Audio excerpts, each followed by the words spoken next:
Les damos a conocer la dinámica que vamos a seguir. Primero vamos a tener una presentación breve de cada uno de los expositores. Luego cada uno hablará del tema Biblia, teología y contextualización. Quiero dar a conocer algunas cosas importantes de cada uno de los expositores. Los conocemos, pero para los que no los conocen, el reverendo doctor Miguel Ángel Palomino, él es rector de FATELA, la Facultad Teológica Latinoamericana, por todo el continente, y también FATELA tiene sus estudiantes fuera del continente. Miguel Ángel, como le conocemos como Mapa, es también escritor. Él es profesor y asesor de seminarios bíblicos, miembro del Comité de Educación Teológica de la Confraternidad Mundial de la Alianza. Y Miguel Ángel, gracias porque es tu segunda participación. Tuvimos el honor de escucharte el mes pasado y ahora otra vez. Entonces, bienvenido, Miguel Ángel. Muchas gracias. El reverendo Cristian Salgado, bueno, él es de Chile, está haciendo su maestría, ha hecho su maestría en estudios teológicos de FATELA, es candidato doctoral, misionero, plantador de iglesias en la Alianza Cristiana y Misionera de Montevideo, Uruguay, donde nos dice que está bastante frío. Entonces, Cristian, gracias por la honra de tenerte y porque has apartado este tiempo para edificarnos y que el Señor te use para tu gloria, para su gloria. Y el pastor Pablo Polanco, él es pastor de la Iglesia Evangélica Ecuatoriana Alianza Cristiana y Misionera, uno de los pastores, trabaja en Cumbayá en un lindo equipo allí junto al pastor Jorge Giacometti. También el pastor Pablo Polanco ha tenido la oportunidad y es el actual presidente de la Asociación Nacional de Jóvenes Evangélicos de la Alianza en todo el Ecuador. Se llama Ángel Asim, y una persona a quien Dios ha usado en estos últimos años trabajando en la capacitación, ánimo, inspiración, levantando nuevos obreros entre los jóvenes. Entonces queremos escuchar a cada uno de ellos un saludo y comenzamos por el mayor. Dios les bendiga a todos, queridos. Es una alegría estar una vez más con ustedes y también una alegría ver ¿verdad?, a los amigos pastores de todo el continente. Creo que vamos a pasar una bonita noche ahora. Bendiciones. Gracias, Miguel Ángel. Por favor, Cristian Salgado. Hola, buenas noches, ¿cómo están todos? Les saludo cordialmente en el nombre del Señor. Un saludo a varios amigos, misioneros, pastores que veo allí, porque al menos veo que están conectados, así que Dios les bendiga mucho, creo que vamos a pasar un buen momento de diálogo y que el Señor nos dirija en todo. Muchas bendiciones. Gracias, Cristian. Pablo Polanco. Gracias, mi querido pastor, qué gusto saludarles. Es un honor y privilegio poder compartir con cada uno de ustedes. Y desde la capital, Quito, Ecuador, específicamente desde el barrio de Cumbayá, les enviamos un fuerte abrazo a cada uno de ustedes con el mayor cariño en el nombre de nuestro Señor Jesucristo. Muchas bendiciones. Gracias, Pablo. Al final de las exposiciones tendremos un tiempo de preguntas, entonces estamos preparados. Muy bien, el tema para esta tarde y para esta noche, como ya se ha anunciado, es Biblia, teología y contextualización. Y en el orden que hemos anunciado, Miguel Ángel, Cristian y Pablo, así será la exposición. Nos hemos puesto de acuerdo que son 20 minutos, entonces que el Señor los use para su gloria. Primero, Miguel Ángel. Amén. Gracias, David.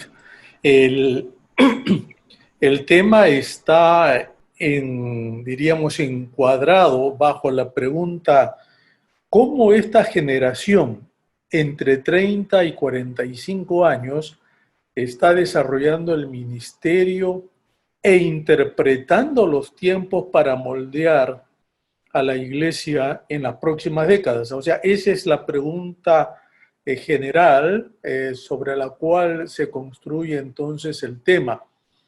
En mi clase de eclesiología en Fatela, comienzo mi curso con una pregunta general para los estudiantes. La pregunta es, ¿qué tipo de iglesia estás construyendo? ¿Qué tipo de iglesia estás construyendo? Y esta es una pregunta que nos la debemos hacer todos los pastores y obreros comprometidos con la obra porque es crucial para lo que estamos haciendo. Saber interpretar los tiempos es clave para cualquier empresa, institución y también la iglesia si se quiere ser relevante en nuestra época. Esto lo saben bien los altos ejecutivos, quienes llevaron a la quiebra, a la ruina a sus empresas por no saber cómo responder a una economía en crisis, por no saber cómo responder a la competencia y demandas cambiantes de los clientes. Desde Blockbuster hasta Kodak, abundan las historias de inercia corporativa que todos hemos escuchado, hemos leído. Fue en el año 2000 que Netflix le propuso una alianza a Blockbuster, en la que Netflix promocionaría Blockbuster en línea y Blockbuster a su vez haría lo mismo con Netflix en sus tiendas.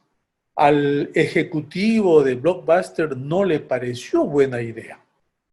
Y ya todos sabemos entonces en qué terminó todo esto.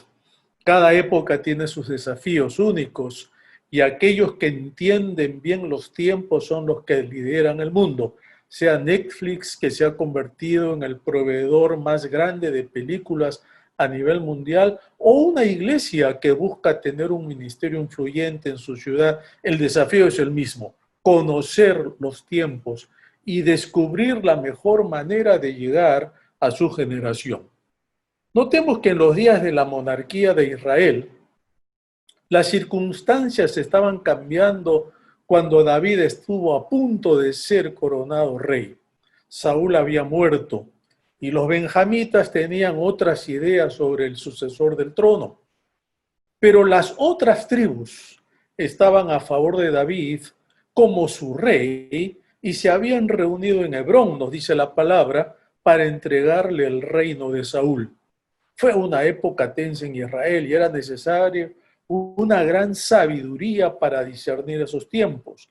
El autor de Crónicas lo dice de esta manera: de Isaacar, 200 jefes y todos sus parientes bajo sus órdenes.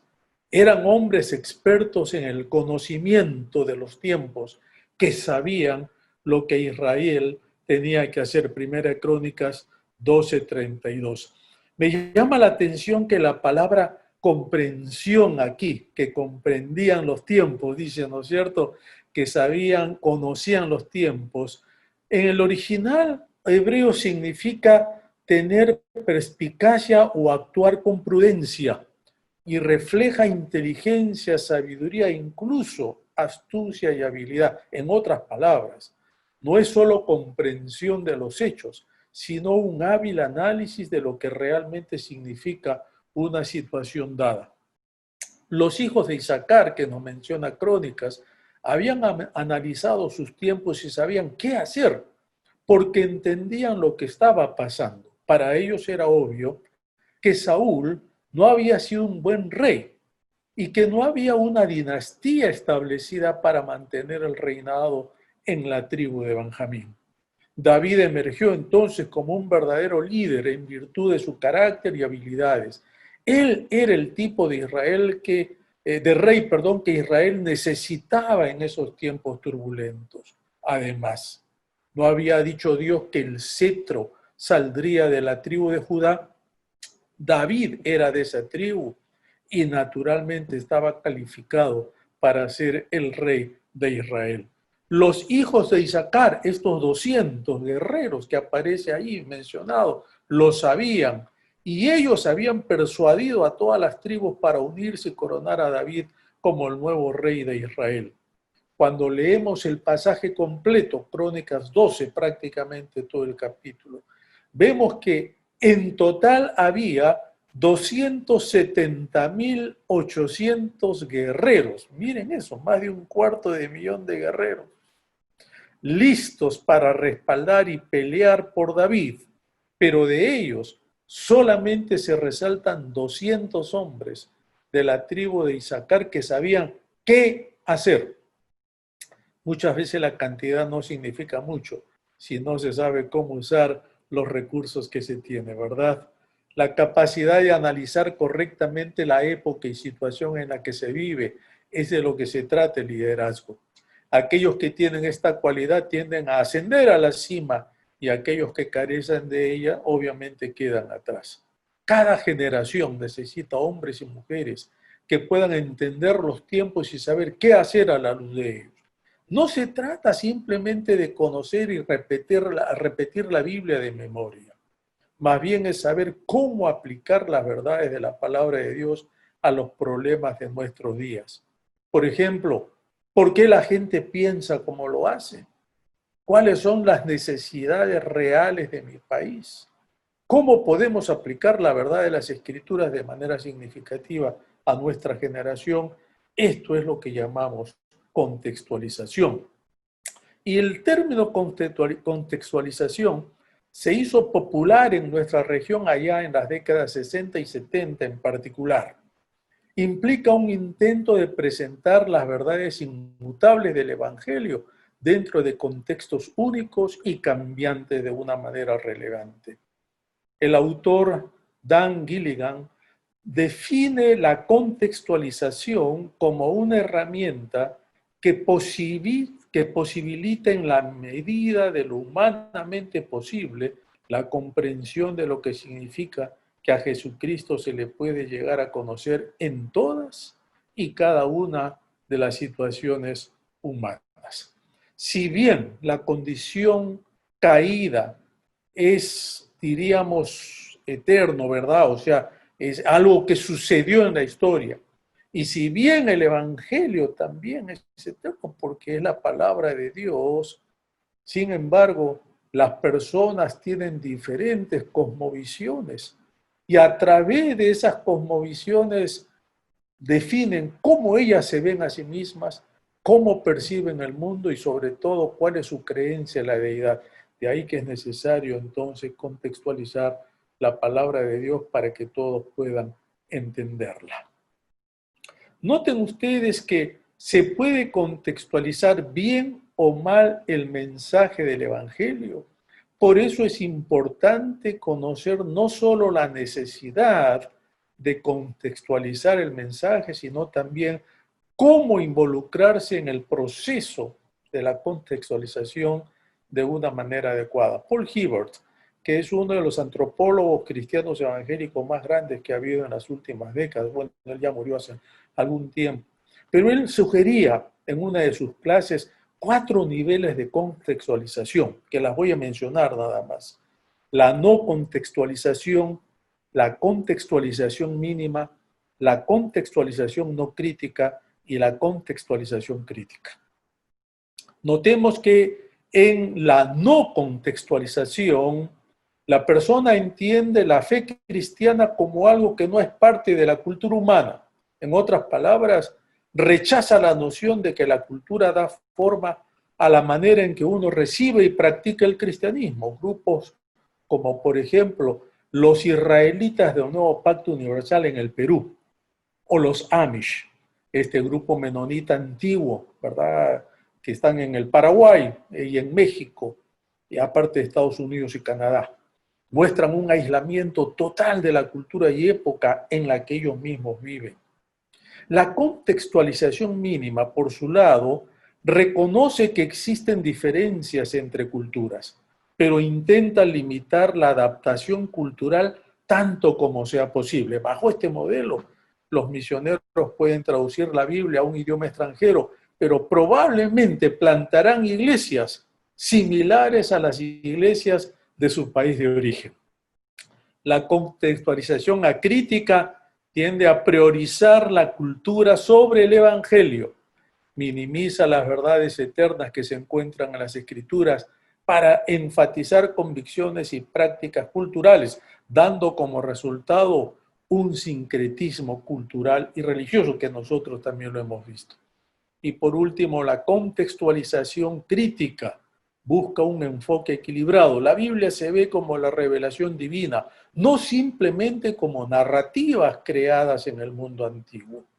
En la contextualización se debe mantener el corazón del Evangelio, sin hacer que se vuelva cautivo de los contextos. Es un proceso continuo de personificación en el mundo que está en constante cambio. En este sentido, las culturas no son buenas ni malas, sino son vehículos neutrales para comprender al mundo. Pero las culturas cambian, la palabra no cambia. De ahí que ninguna cultura es absoluta ni privilegiada. Y aquí, cuando digo ninguna cultura, también debemos mencionar a la cultura hebrea, porque hay a veces una tendencia judaizante en nuestras iglesias, ¿no? En tal sentido, afirmamos que la Biblia es el único texto infalible que existe por ser la revelación escrita de Dios para la humanidad.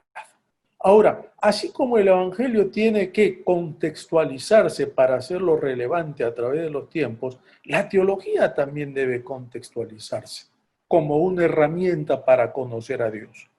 El teólogo americano costarricense Juan Stam dice que es importante recordar que la teología cristiana tuvo un origen misionero, pues nace del esfuerzo de coordinar coherentemente las verdades de la fe con el anhelo de evangelizar a los no creyentes. Es decir, la teología entonces no es una disciplina árida y escolástica, o por lo menos no debería serlo, sino que es el instrumento al que todos los creyentes deberían echar mano cuando estudian la palabra de Dios. En declaraciones hechas en YouTube, el controversial pastor estadounidense John MacArthur afirma que los latinoamericanos no conocen el verdadero evangelio.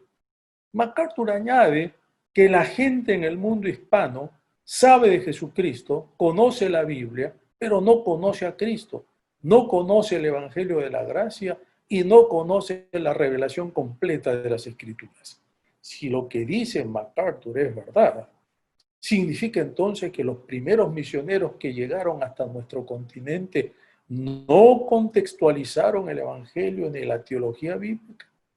Deberíamos entonces admitir el fracaso del testimonio evangelio en sus más de 100 años de historia en la América Latina. Esas son preguntas serias, queridos, preguntas muy serias. En la misma línea, hay otros teólogos que se preguntan, ¿de qué sirve una iglesia en rápido crecimiento con una pobre teología? Y aquí están hablando de América Latina. Las iglesias evangélicas están difundiendo una variedad de mala teología, dicen ellos, que incluye animismo, teología basada en obras, brujería y algunas cosas más. Uno de estos teólogos dice, miles de personas en América Latina vienen al Señor en una grotesca amalgama de perversión teológica. Nunca habíamos tenido tantas Biblias en el mundo y sin embargo también tanto analfabetismo bíblico y teológico. Queridos, este no es el lugar para hacer un recorrido histórico de la teología y ver el uso que se le ha dado. Tampoco este es el lugar para, ¿verdad?, entrar en un debate sobre las afirmaciones hechas arriba. Sin embargo, debemos reconocer que no todas las instituciones teológicas en nuestro continente ofrecen programas completos de teología, y eso lo sabemos. Por ejemplo, teología bíblica, teología histórica, teología sistemática, teología práctica, teología moral, teología metafísica, etc. No se ofrece, pero todos hemos visto predicadores que supuestamente conocen griego y hebreo pero no saben aplicarlo bien en la exégesis del texto bíblico, ni menos en la predicación. A veces en la predicación lanzamos palabras en griego hebreo que ni sabemos qué significa. Otros conocen de memoria todos los capítulos de la teología sistemática, pero viven aislados de la problemática del mundo que los rodea. Es aquí donde Juan Stam señala que el nivel básico de la teología es el de la interpretación bíblica y el uso de una correcta hermenéutica y exegética, pues la teología se nutre y se sostiene de las Escrituras. La teología evangélica hoy en América Latina está llamada a actualizar y contextualizar la fe para su propio tiempo, con toda la problemática de la época que estamos viviendo. A la generación anterior a nosotros le tocó encarar este desafío desde la situación político, social y económica que vivía la región en las décadas de los 60 y 70.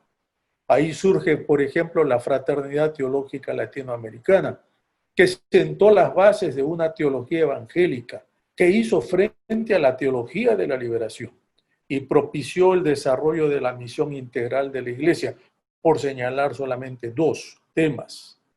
El panorama de estas dos primeras décadas del siglo XXI es totalmente distinto y a la generación actual le toca responder con altura, solidez bíblica y seriedad teológica los cuestionamientos y dilemas que surgen con relación al papel de la Iglesia en la sociedad. Temas en torno al poder y la ética, por ejemplo, a la ideología de género, al machismo, que no tanto se habla en nuestras iglesias, al racismo y clasismo, que en América Latina está profundamente arraigado, o al surgimiento de distintos movimientos llamados colectivos. Todo esto nos desafían a desarrollar una postura bíblico-teológica que no sea solo contestataria, sino que sea la base sobre la cual la Iglesia seguirá construyendo en este siglo. Yo creo que gran parte de la discusión de todos estos temas no se centra realmente en lo que dicen los textos bíblicos, sino si la situación en la que fueron escritos esos pasajes es muy distinta a la nuestra, como para permitirnos aplicarlos de manera diferente hoy. Aparte de la iglesia, son los seminarios bíblicos donde los pastores deberían ventilar y debatir estos temas y otros. Pero bien sabemos que nuestros centros de enseñanza superior teológica necesariamente no realizan esta labor porque ellas mismas necesitan reinventarse y renovarse para ofrecer una formación bíblica y teológica que sea relevante en nuestros días. Antes solía ser fácil distinguir a los evangélicos tradicionales de los liberales, pero desde la década de 1950 hasta 1980 eso ha cambiado un poco, porque en ese periodo en particular, 50 al 80, hubo evangélicos reflexivos, humildes y piadosos, que predicaron el evangelio y creyeron que la Biblia era la palabra verdadera inspirada de Dios. Tenemos, por ejemplo, a Luis Palau, el hermano Pablo, a Billy Graham, etcétera, etcétera. Todos ellos alineados mayormente con CONELA, ese concilio, ¿verdad?, evangélico latinoamericano.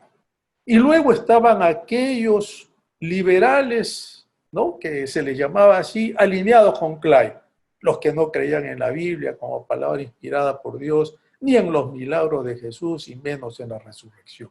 Estaba CONELA y estaba entonces el Clay. Hoy las cosas cambiaron, querido. Hoy cambiaron. En muchos sentidos, el fundamentalismo evangélico que vemos en nuestros días se viene posicionando como un movimiento extremo que apoya intereses de grupos definidos, sean religiosos o sean políticos, en lugar de contender por la fe, la piedad y el rol de la iglesia. Algunas preguntas surgen de todo esto.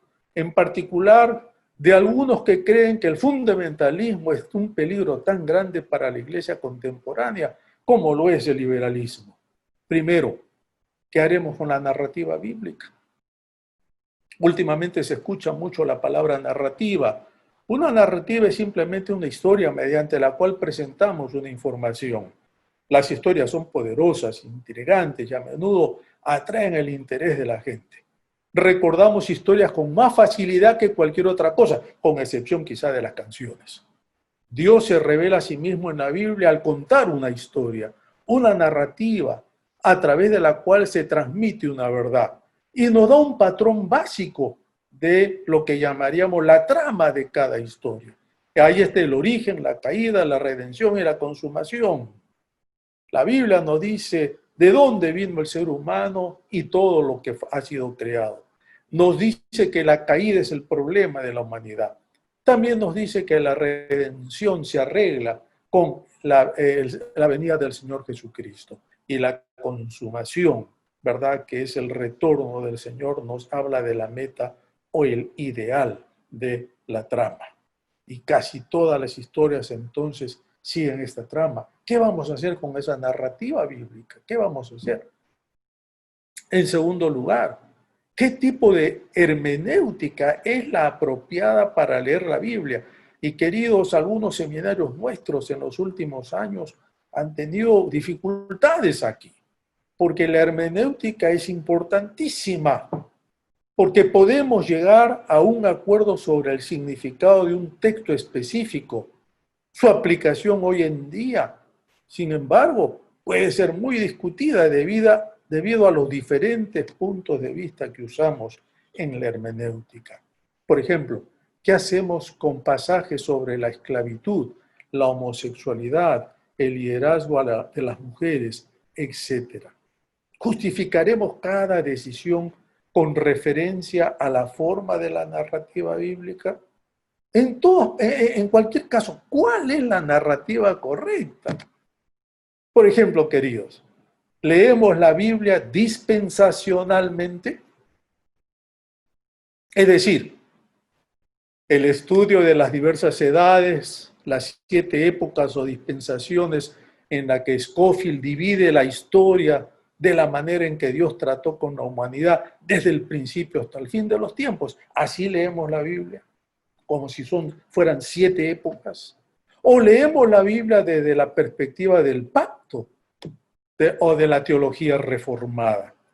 La teología del pacto sostiene básicamente que la Biblia describe fundamentalmente 2 pactos, un pacto de obras y un pacto de gracia. No hay nada más. O leemos la Biblia como si fuera una obra en 5 actos, como la que propone este biblista británico N.T. Wright.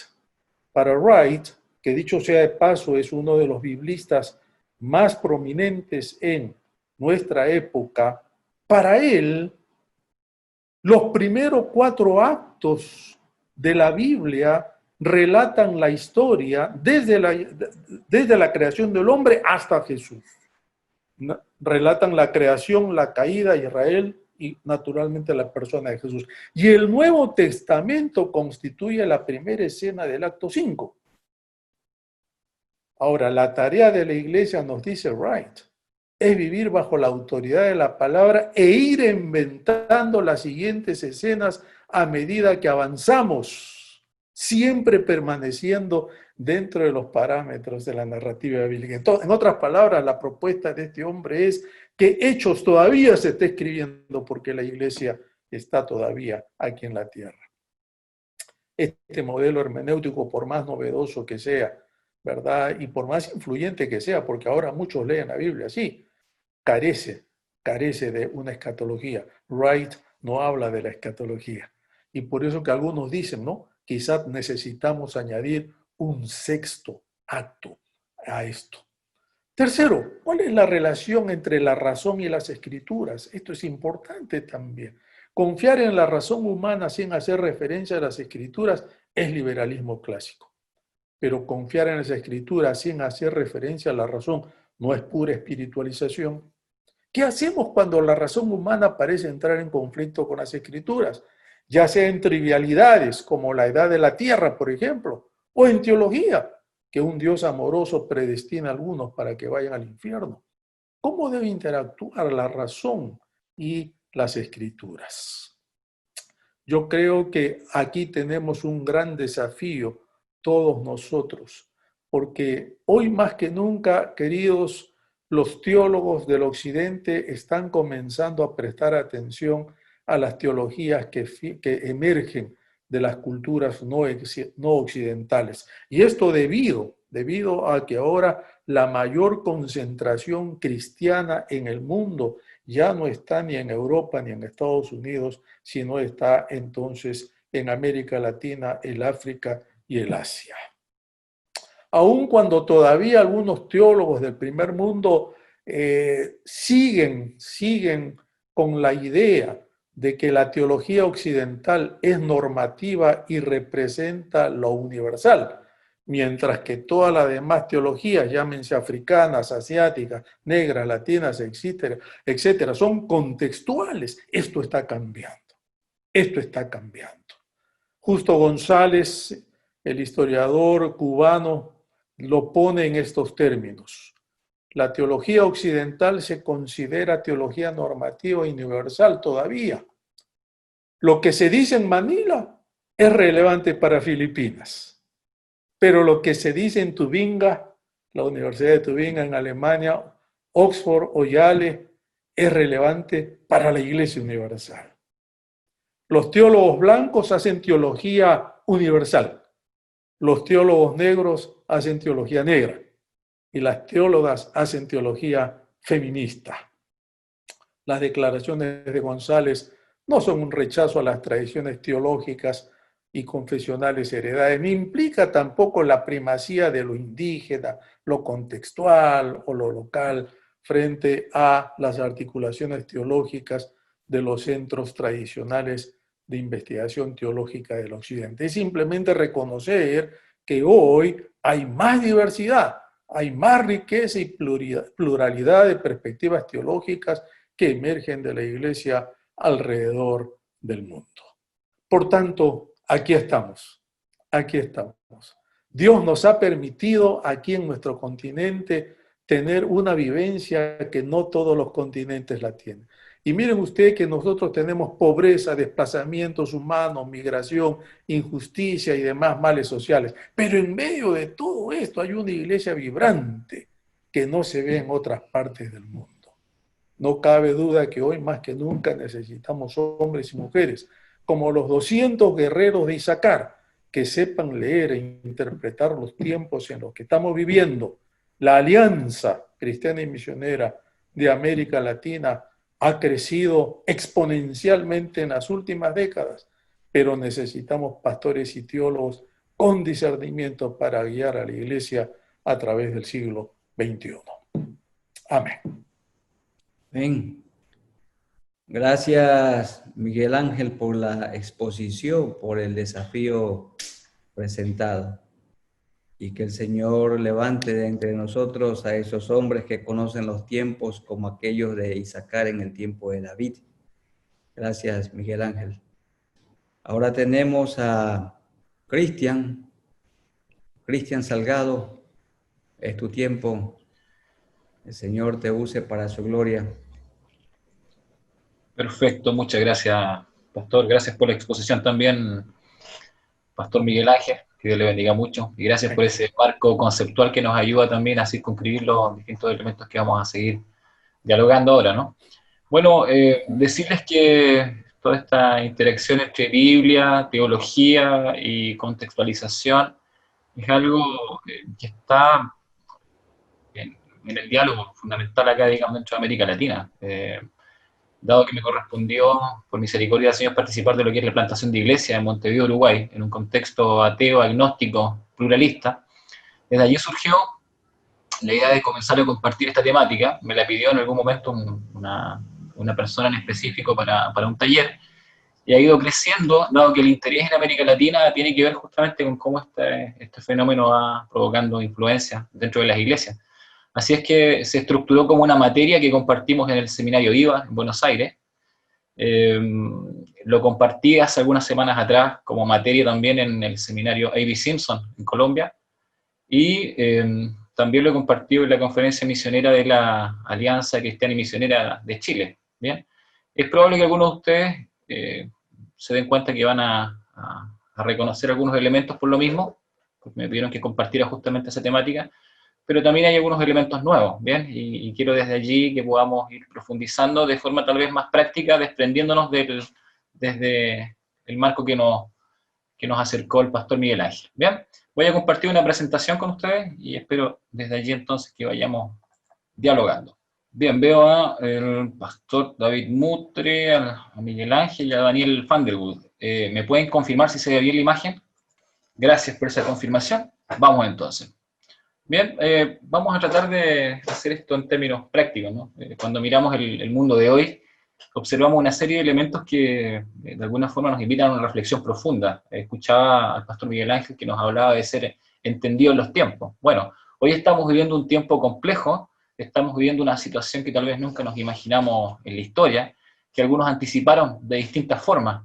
Giddens, en el año 2000, hablaba de un mundo desbocado, ¿no? Esa imagen que ustedes ven y que se ve borrosa, en realidad está puesta así de manera premeditada, porque básicamente planteaba de que un mundo desbocado genera un mundo que no se puede visualizar correctamente, ¿no? No se sabe hacia dónde va, o al menos se pierden las nociones correctas de lo que son la ética, de lo que es, por supuesto, los marcos conceptuales más amplios bajo los cuales podemos comprender la realidad del ser humano.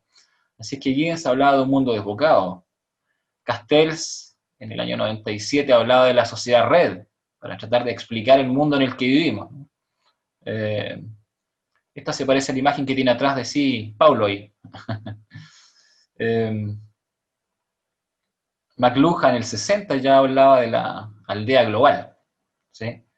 Y tenemos algunas características de esa realidad, como el libre comercio que ustedes conocen, la industrialización, el sistema financiero mundial, la conectividad y las comunicaciones, el movimiento migratorio, con algo muy fuerte en los últimos años, que se ha detenido por efecto del coronavirus, pero que en realidad está allí presente, ¿no? El nuevo orden mundial, con los G7, los G20 y todos los G que se puedan imaginar, ustedes le ponen el resto de números allí. Crisis energética también, problemas con la distribución de la riqueza, cada vez más intenso, pluralismo filosófico y religioso, sindemias, ¿sí? Cuando hablamos de sindemias es un concepto nuevo de los últimos 2 o 3 años, que trata de explicar la cantidad de elementos negativos que están afectando la realidad del ser humano, ¿sí? Hablamos de enfermedades, hablamos de crisis ecológica, hablamos de crisis económica, crisis social, todo ese tipo de elementos que están en un mismo momento de la historia afectando la realidad del ser humano son considerados como un todo y se le denomina sindemia, ¿no? Así que tenemos una realidad que tiene que ver con esto, un mundo globalizado en todos estos aspectos. Alguien hablaba de que este es un mundo con varios pecados que se pudiesen resumir en 7, tratando de comprender la cultura del presente. Él decía que los 7 pecados sociales del mundo actual se pueden resumir así: riqueza sin trabajar, placer sin conciencia, conocimiento sin educación, ciencia sin humanidad, negocios sin moralidad, política sin principios y religión sin sacrificio. ¿Bien? Elementos descriptivos de la sociedad actual. La posmodernidad, como muchos de ustedes han analizado o estudiado de distintas maneras, se puede describir como una época de vacío existencial, de pérdida de la esperanza, de ambición de poder, de fama, de honores, de riqueza, de desintegración familiar creciente, mucha información pero poca formación, ¿sí? Tenemos más acceso que nunca a la información, pero eso no significa necesariamente que exista una formación adecuada en las personas. Triunfo de la opinión por sobre la verdad, el triunfo de la sensación por sobre la razón, placer como fin último, hedonismo, ¿cierto? Como un elemento muy reconocible de la sociedad actual. Hemos pasado del dogmatismo moral, de esa rigidez tal vez, a un escepticismo ético. La gente se pregunta hoy, por supuesto, qué está bien y qué está mal, una de las grandes preguntas, ¿no? Prácticamente definida simplemente desde el sujeto, desde una perspectiva individual, y no necesariamente desde un marco moral que transmita elementos absolutos. Eso ya se ha perdido en la sociedad, lamentablemente. Hemos tenido el fortalecimiento del ateísmo y del agnosticismo.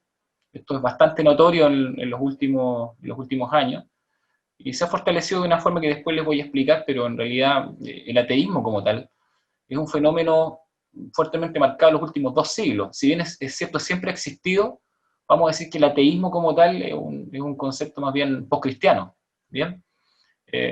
El ateísmo que nosotros conocemos hoy presupone el cristianismo. Sin cristianismo radical no existiría necesariamente un ateísmo, ¿bien?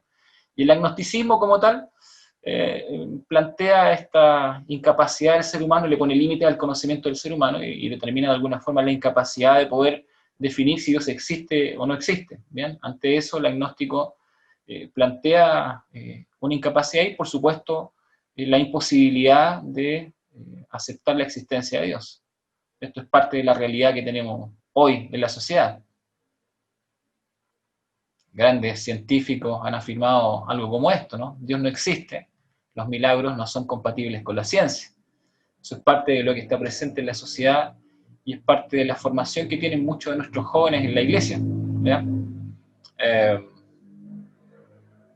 Bertrand Russell dice, el agnóstico cree que es imposible saber la verdad de los asuntos que le interesan al cristianismo y otras religiones, como Dios y la vida futura. O si no imposible, al menos imposible por ahora. ¿Ven? Ese estado de ambigüedad donde no se puede afirmar aparentemente la existencia de Dios.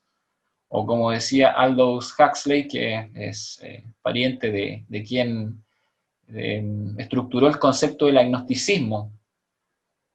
Dice así, el agnosticismo simplemente significa que una persona no dirá que sabe o cree aquello para lo que no tiene bases para sostener que cree.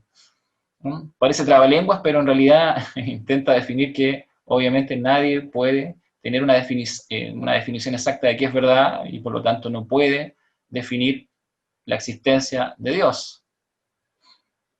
El ateísmo y el agnosticismo obviamente comienzan a retroalimentar la cultura en general y eso es parte de la realidad que estamos viviendo y terminan construyendo una sociedad que puede ser denominada como la sociedad de la irreligión o la sociedad de la increencia. Eso es muy notorio en culturas como por ejemplo la uruguaya, donde nosotros desarrollamos el trabajo de plantación de iglesia, donde mucho más del 40%, actualmente casi el 48% de la población se declara atea, agnóstica, o irreligiosa o increyente, ¿bien? O libre pensadora también, que es otro de los conceptos actuales.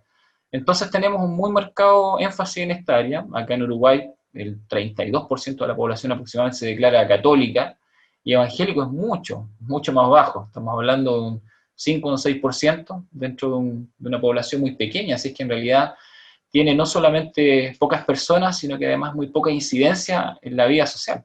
¿Bien?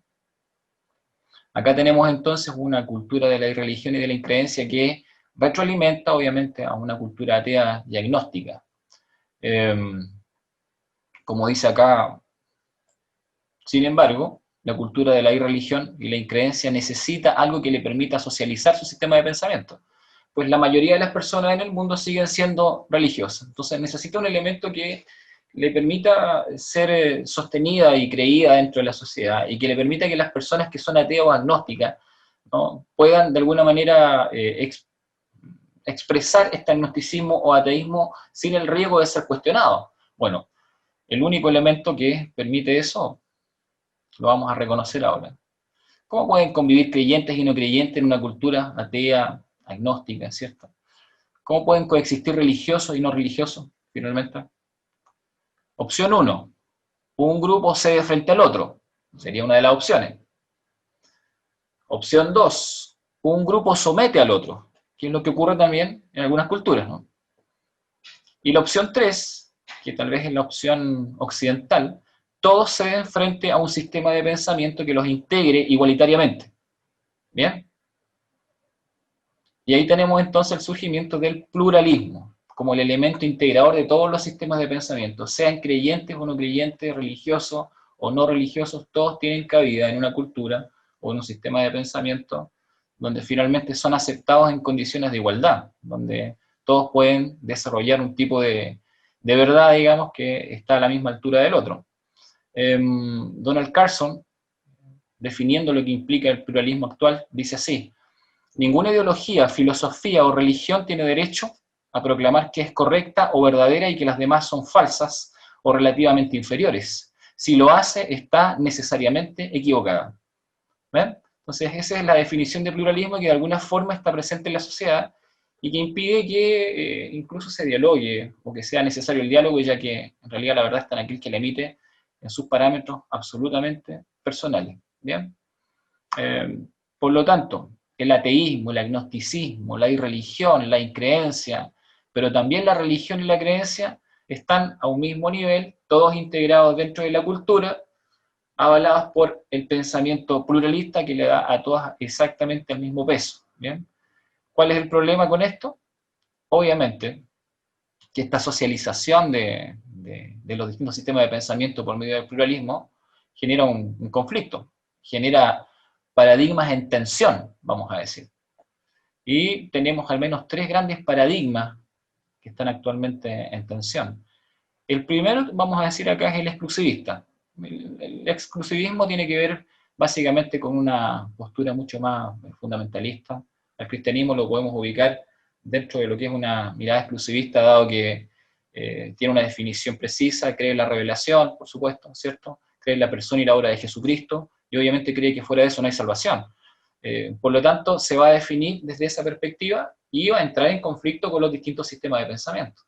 También tenemos, y hemos tenido a lo largo de la historia, pensamientos inclusivistas, distintos sistemas religiosos, que conviven entre sí, que de alguna forma definen que hay verdad revelada y salvadora en distintos sistemas de pensamiento, en distintas religiones. ¿Bien? Hay muchas religiones que se asumen de esta manera, y por lo tanto, bajo este sistema de pensamiento asumen una postura dialogante, aunque no necesariamente ceden su forma de pensar, y obviamente está el espacio para que puedan discutir y luchar en función de su sistema de pensamiento. Pero por último, tenemos también el pluralismo, que termina integrando a estas otras o dándole un espacio, si es que no se asumen con radicalidad, tanto el exclusivismo como el inclusivismo, tienen cabida y terminan siendo absorbidas por el pensamiento pluralista. ¿Bien? Por lo tanto, el pensamiento pluralista se torna fundamentalista, decía un amigo. Impulsa a vivir bajo una tolerancia radical absoluta. Nada es verdad en su sentido absoluto y todo es verdad. Nadie tiene la verdad y todos tienen la verdad. Es totalmente agresivo con todo sistema de pensamiento que se le oponga. Esto implica que cualquier persona o comunidad que abrace el pluralismo fundamentalista tendrá una aceptación social. Su sistema de pensamiento va a ser aceptado, ¿no? Y va a tener cabida dentro del diálogo. Pero así también cualquiera que quiera oponerse va a recibir un rechazo transversal y absoluto. Esto explica, por ejemplo, cuando el cristianismo asume una postura más radical en distintas culturas, obviamente es rechazado. ¿Bien? Esto implica entonces secularización de la fe, por un lado. Y después voy a explicar de qué se trata eso. Implica una secularización de la filosofía, de las ideologías, de la teología, de la religión y de cualquier cosmovisión. Porque finalmente en una cultura así, las personas tienden a vivir sus convicciones en lo privado. A eso me refiero con secularización. Tienden a vivir en lo privado y obviamente dejan de tener esta experiencia pública de la fe. ¿Bien? ¿Cómo afecta esto a la teología? Bueno, vamos a llegar hasta ahí, ¿no? Al menos lo que es el pluralismo fundamentalista afecta en 3 grandes áreas. Genera o construye una cosmovisión pluralista, promueve una redefinición de los valores y, por supuesto, promueve lo que ya dijimos, que es la secularización. Con respecto a la cosmovisión pluralista, afecta a distintos campos del conocimiento como la religión, la filosofía, la hermenéutica, la teología, ¿sí? Y, por supuesto, por ejemplo, dentro de la filosofía, no voy a mencionar todos los elementos, pero dentro de la filosofía plantea que existen distintas versiones de la verdad, que nadie puede cuestionar la verdad de otro. Esto ya lo mencioné, pero lo repito, ¿no? Nadie tiene la verdad y todos tienen la verdad. Promueve que se pierda el consenso respecto de las pautas del ámbito moral, ¿sí? Qué está bien y qué está mal es una definición personal, no es comunitaria, no tiene que ver con consensos en la sociedad actual. La ética personal y social se ha desviado del ámbito de la verdad y de la estructura del pensamiento, ¿sí? Cada quien define su verdad y por lo tanto define su marco ético de vida. Afecta la hermenéutica también, y acá nos toca cada vez mucho más de cerca toda esta situación. La hermenéutica bíblica actual, de hecho, en muchos lugares se ha transformado en una nueva hermenéutica donde los tres elementos básicos de la hermenéutica, el sujeto, el objeto y el método, entran en un tipo de contradicción, ¿no? Si bien es cierto, debiesen ser dialogantes, tenemos que hay una independencia hoy, a raíz de lo que ya les mencioné, una independencia del hermeneuta, una independencia del sujeto respecto al texto bíblico. Entonces es el sujeto, la persona, la que interpela al texto, siempre desde lo que se menciona acá como la sospecha exegética o la sospecha teológica, aplicando el método, ¿sí? Y desechando muchas veces la teología histórica y la necesidad de la contextualización. Hoy día a veces la gente olvida los grandes acuerdos teológicos de la historia, o nuestros grandes referentes, o nuestros grandes sistemas de pensamiento, y presume tal vez de generar nuevas referencias en ese sentido, o de redefinir una serie de elementos teológicos, donde obviamente hay cosas que hay que revisar, pero también hay una serie de otros elementos que son cuestionados, y lo más peligroso tal vez es que se terminan cuestionando las grandes certezas, ¿no? Hay una subjetivización, como dice acá el metarrelato, y que finalmente provoca un cuestionamiento a la revelación escrita, provoca un cuestionamiento al texto bíblico. Y tal vez esa es una de las cosas más complejas que está ocurriendo hoy dentro de lo que es la hermenéutica radical postmoderna. La teología, por supuesto, se ve afectada por lo mismo. La teología como tal implica una disciplina que desarrolla una forma de exponer ordenadamente las doctrinas bíblicas, ¿no? Que tiene que ver no solamente con el fundamento del texto bíblico, sino con cómo con ello también nos acercamos a la vida, nos acercamos a la construcción de una cosmovisión, y nos acercamos, por supuesto, a cómo Dios se revela de una manera redentora hacia la realidad del ser humano. La teología tiene que cumplir con ese deber. Sin embargo, hoy tenemos también un énfasis en el presuposicionalismo.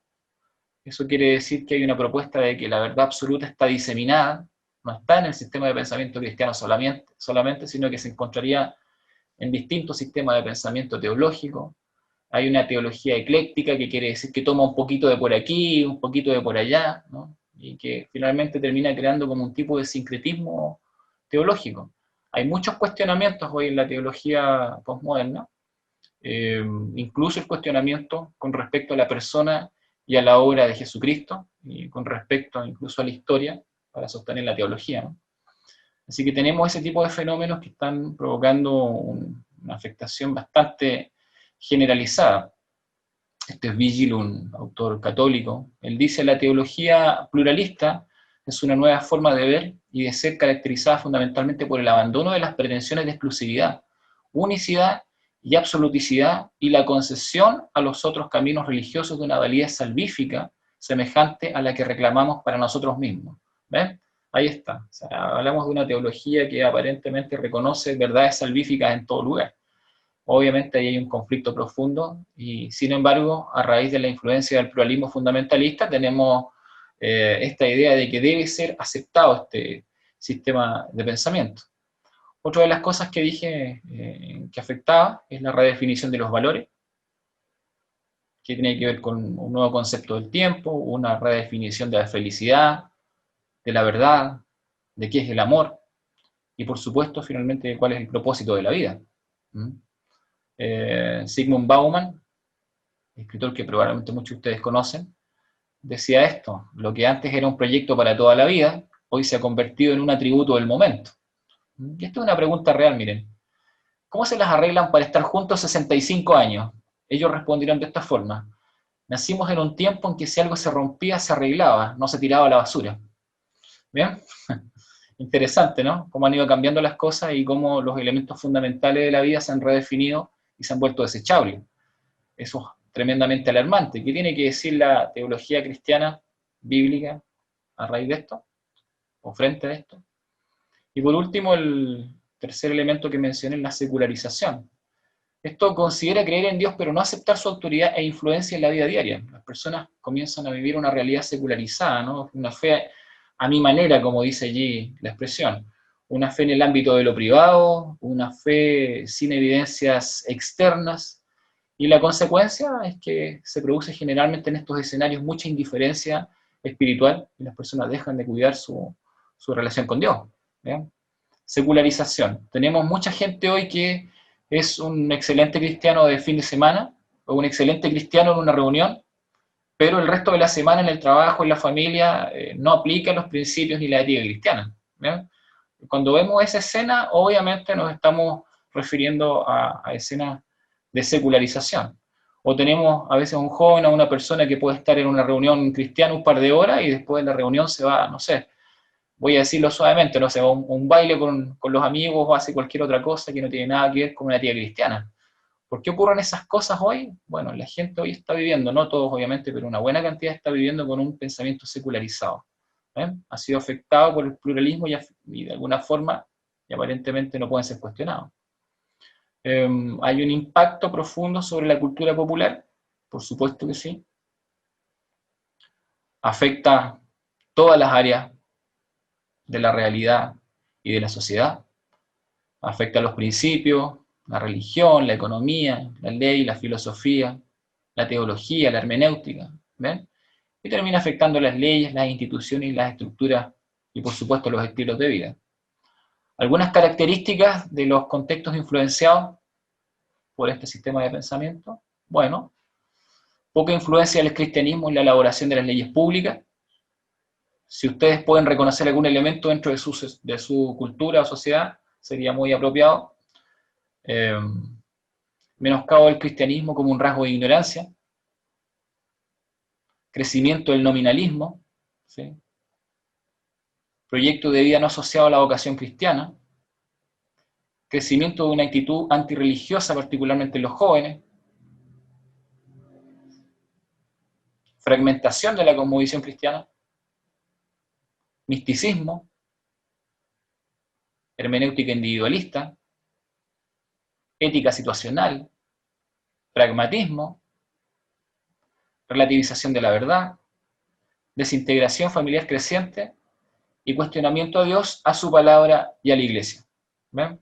¿Cómo nos enfrentamos a esos escenarios complejos y que seguramente de alguna forma definen en gran medida lo que estamos viviendo, ¿no? Bueno,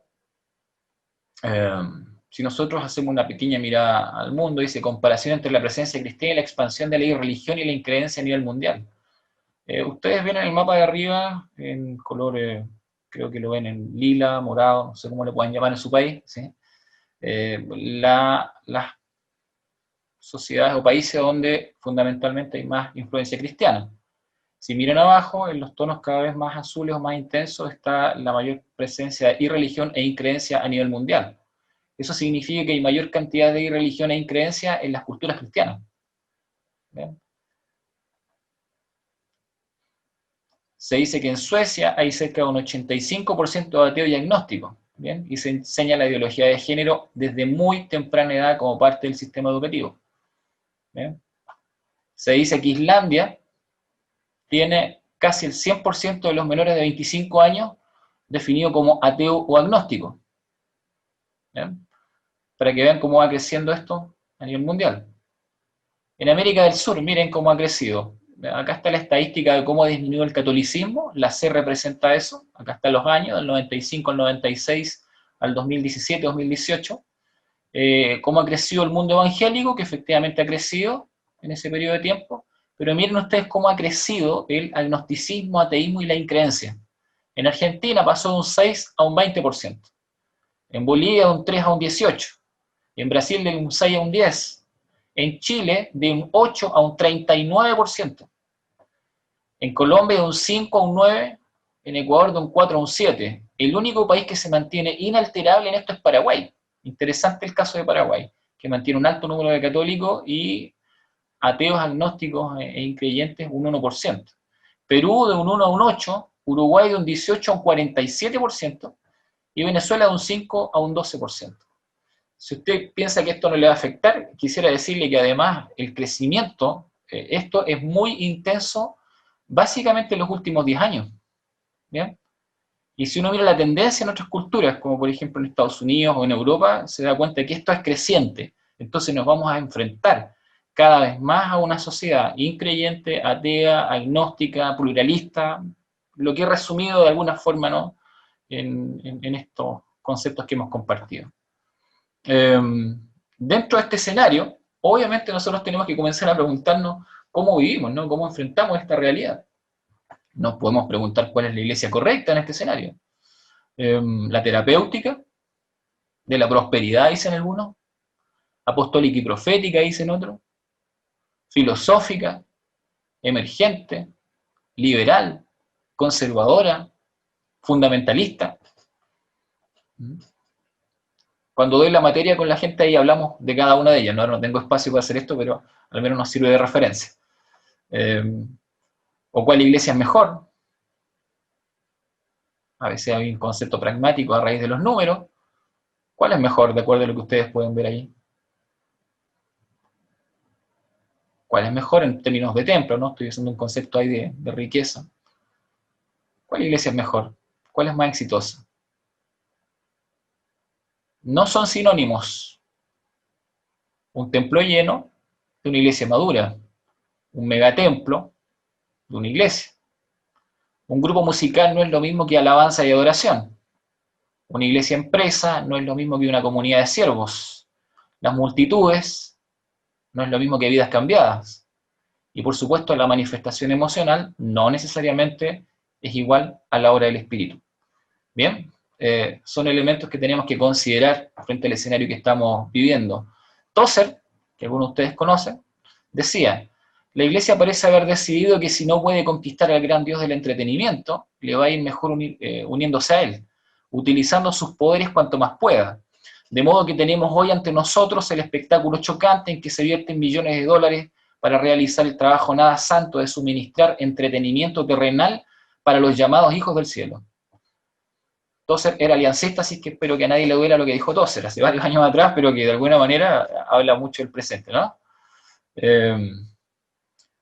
¿Qué dice la Biblia al respecto? Porque esto es Biblia, teología y contextualización. Quiero mostrarles algo al respecto en los pocos minutos que me quedan.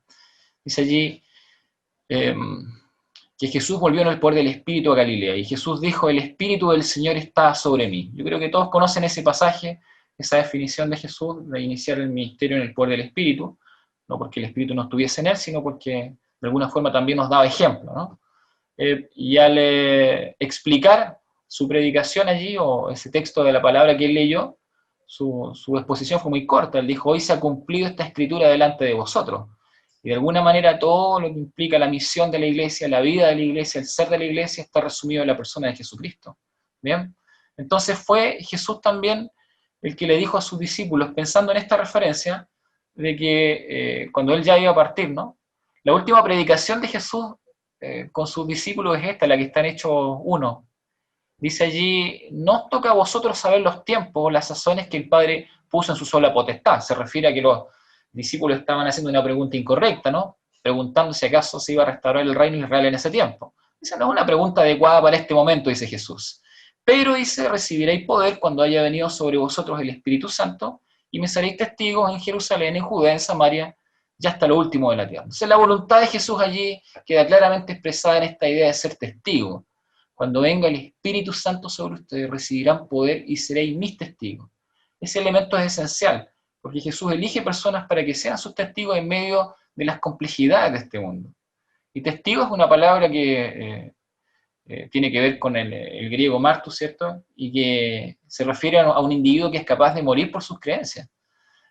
Testigo no es simplemente alguien que asevera una verdad, sino que la asevera con el precio de su vida. ¿Bien? Implica una fidelidad hasta la muerte frente al mensaje de Cristo, pero también implica un estilo de vida que refrende esa verdad y que obviamente está relacionado con una identidad profunda y plena en la persona de Jesucristo.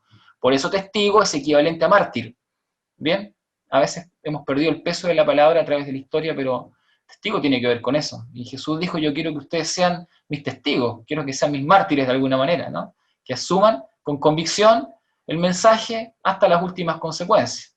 Entonces, cuando Jesús realiza esta promesa, se desarrolla la venida del Espíritu Santo sobre la vida de los apóstoles, son todos llenos, y comienzan a hablar en diferentes lenguas. Y hago un alto aquí simplemente para decir que aquí hay algo interesante con respecto a lo que es Biblia, teología, ¿cierto? Y la contextualización.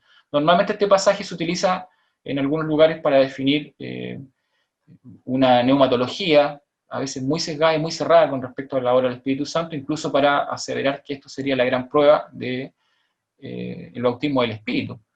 Sin embargo, si nosotros lo vemos en relación con el capítulo 1, en realidad el poder del Señor tiene que ver con ser testigos, ¿bien? Y el ser testigos acá va mucho más allá que simplemente experimentar el tema del don de lenguas, que dicho sea de paso, acá tiene que ver con hablar otros idiomas, no es una lengua extraña, sino que se refiere a que las personas de las distintas culturas que estaban allí fueron capaces de entender en su idioma las maravillas de Dios. Es decir, el Evangelio fue compartido de una manera comprensible y fue explicada para que personas de distintas lenguas y culturas pudiesen entenderla. ¿Bien? Entonces, pensando en esto, el apóstol Pedro es de alguna forma conflictuado por quienes comienzan a escuchar la predicación del Evangelio y posterior al sanamiento a la sanidad del cojo. Recordarán ustedes, son Hechos 3, ¿cierto? Son apresados y se les pregunta con qué potestad o en qué nombre habéis hecho esto. Y allí Pedro, lleno del Espíritu Santo, miren lo que hace, lleno del Espíritu Santo, explica. Y él hace una lectura teológica, obviamente, de la situación y explica la realidad de Jesucristo, del Cristo crucificado y lo que eso implica. Y él termina diciendo, y en ningún otro hay salvación, porque no hay otro nombre bajo el cielo dado a los hombres en que podamos ser salvos. La gente dice que vio en él acá denuedo. Les llamó la atención el denuedo de Pedro y obviamente la confirmación del hombre que había sido sanado. Hay una demostración de la obra del Espíritu en Pedro que tiene que ver con esto, miren. Denuedo. Denuedo significa no solamente valentía, a veces lo traducimos así simplemente, significa hablar la verdad de forma pública, con osadía o incluso rudeza, significa la palabra en griego, ¿no? Con valentía, con confianza, con pertinencia, con franqueza, que también significa libertad, y finalmente con fidelidad. ¿Hablar la verdad en qué sentido? Hablar la verdad con respecto a Dios, con respecto al Espíritu Santo, con respecto a la persona de Jesús, con respecto a su palabra, con respecto al prójimo y con respecto a nosotros mismos. Entonces, el denuedo implica de alguna forma enfrentar desde la verdad de Dios toda realidad falsa que se pueda levantar en contra de lo que implica la verdad del Evangelio. Una vez que ellos tuvieron esta experiencia profunda y fueron cuestionados, obviamente, ¿cierto?, por predicar el nombre de Jesús en estas condiciones, fíjense que lo que ellos hicieron al orar juntos cuando Pedro fue liberado, el centro de la oración de ellos fue esta, dice: ahora, Señor, toma en cuenta sus amenazas y conceda a tus siervos el proclamar tu palabra sin temor alguno. De nuevo, acá está nuestra versión y significa exactamente eso. Y terminan diciendo acá el versículo 31, después de haber orado, tembló el lugar en que estaban reunidos. Todos fueron llenos del Espíritu Santo y proclamaban con denuedo, o bien proclamaban la palabra de Dios sin temor alguno. ¿Ven? Y miren, la ilustración que viene después de esto, de hablar con denuedo, de hablar con la verdad, es algo tan impactante y tan profundo que termina afectando el corazón de la iglesia en la ilustración de dos personas, de Ananías y Zafira, cuando ellos venden la heredad y se quedan con una parte, ¿cierto? Pedro le dice: ¿por qué llenó Satanás tu corazón para que mintiese al Espíritu Santo? Le dice Ananías. Después le dice: no has mentido a los hombres, sino a Dios. ¿Por qué conviniste a intentar al Espíritu del Señor? Entonces el concepto de la verdad que tiene que ser expresada públicamente, que tiene que ser vivida públicamente, que tiene que ser algo experimentado hacia afuera del seno de la iglesia, pero también hacia adentro, motivada por la obra del Espíritu Santo, por la palabra de Dios, comienza a ser algo tan fuerte que incluso, ¿cierto?, el hablar la verdad en este contexto termina trayendo la muerte de Ananías y Zafira. Finalmente hay una conclusión teológica a partir de la experiencia de estar presos la primera vez y de Ananías y Zafira. Dice luego: respondiendo Pedro y los apóstoles dijeron: es necesario obedecer a Dios antes que a los hombres. Y aquí está la conclusión teológica profunda de este momento, ¿ven? Es necesario obedecer a Dios antes que a los hombres. Es necesario vivir en la verdad de Dios en todo tiempo, en todas circunstancias, y especialmente en esos contextos donde hay ambigüedad, donde hay falsedad, donde hay mentira, y obviamente que impiden que se desarrolle adecuadamente la predicación del Evangelio. En gran parte el ministerio de la verdad tiene que ver con la obra del Espíritu Santo y tiene que ver también con el sello de la iglesia. Me queda un par de slides y termino. Dice acá: con respecto a la vida que antes llevaban, se les enseñó que debían quitarse el ropaje de la vieja naturaleza, la cual está corrompida por los deseos engañosos. Ser renovados en la actitud de su mente y ponerse el ropaje de la nueva naturaleza crea imagen de Dios, en verdad, justicia y santidad. Por lo tanto, dejando toda mentira, hable cada uno a su prójimo con la verdad, porque todos somos miembros de un mismo cuerpo. En tiempos de engaño universal, predicar la verdad y vivir en ella se convierte en un acto de verdadera fe. ¿Ven?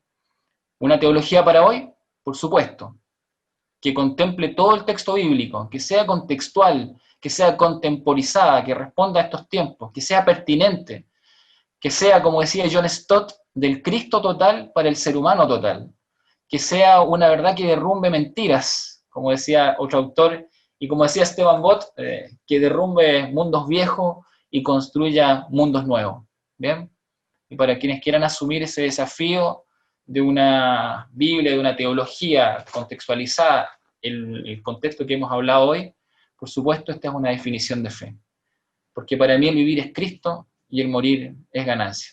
Bien, necesitamos en los contextos tan débiles hoy, tan ambiguos, claridad, pertinencia y por supuesto valentía para seguir predicando la palabra del Señor.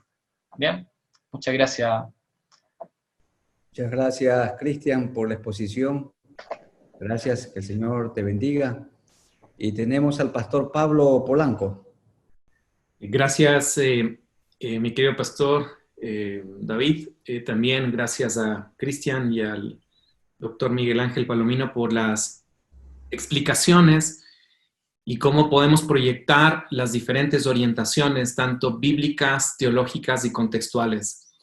Desde mi punto, yo voy a abordar un poco más la contextualización y creo que la premisa que se ha tratado en el hilo conductor de esta noche es cómo la palabra puede generar transformación, cómo la perspectiva teológica puede orientar dentro de la esencia misma de la palabra de nuestro Señor y cómo la contextualización puede ayudarnos a través de las formas y los métodos a construir una base sólida a través del fundamento irrevocable que se convierte en la palabra de Dios.